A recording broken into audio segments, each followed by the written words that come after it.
In today's class in 2-Minute Law School, we're talking about when the system gets it wrong. And it does. DNA evidence has freed people who confessed to crimes they physically couldn't have committed. And let me tell you about the dark side of those confession techniques we've been talking about. They work so well, they get confessions from people who literally didn't do the crime. I've seen cases where DNA testing years later proved the person who confessed was innocent. Think about that for a second. Someone sat in an interrogation room and admitted to a murder they did not commit. The Reed technique was so effective, it convinced them to destroy their own life. The Innocence Project has documented hundreds of cases where confessions were proven false through DNA evidence.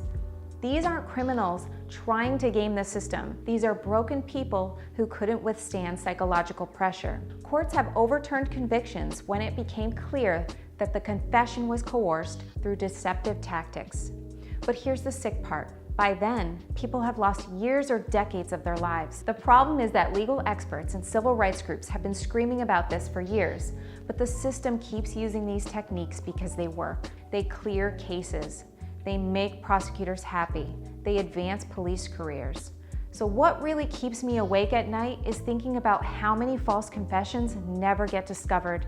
How many innocent people are sitting in prison right now because they broke under interrogation.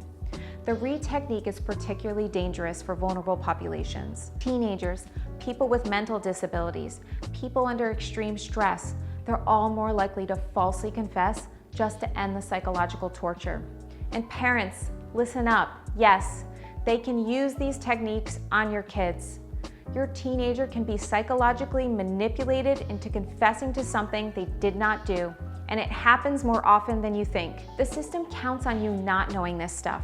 They count on you trusting that innocent people don't confess, that the process is fair, and that justice always wins. But I've been in those courtrooms. I've seen the aftermath. The system isn't designed to find the truth.